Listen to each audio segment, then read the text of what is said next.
आज आमचे पप्पा दबंग स्टाईलमध्ये निघालेत गाणगापूरला. गाणगापूरला आम्ही पंढरपुरातून निघालो. छान असं दुपारची इथे जेवण वगैरे केलं. घरचे सगळे सोबत असले की एक वेगळीच मज्जा असते. रात्री आम्ही पोचता आम्हाला रात्र झाली गाणगापूरला. तिथून आम्ही गाणगापूरच्या तिथून आहे ना 2 किलोमीटर पुढे संगमावर गेलो. कारण गेल्या वेळेस आम्ही गेल्यावरती नदी बघितलीच नव्हती. इथे रात्री आहे ना खूप थंडी होती आणि लोक असे रात्री झोपले होते. म्हणजे सकाळी उठून त्यांना संगमावरती अंघोळ करून मंदिरात जायचं होतं.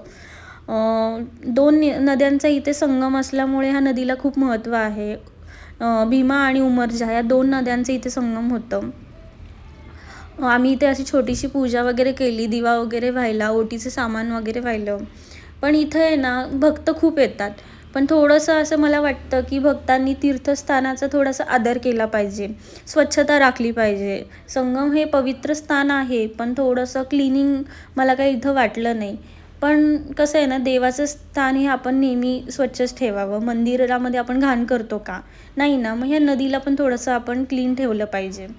तिथून मग आम्ही गेलो इथे मध्ये संगमाच्या इथे देवाची मंदिर होतं, तिथे पूजा वगैरे केली.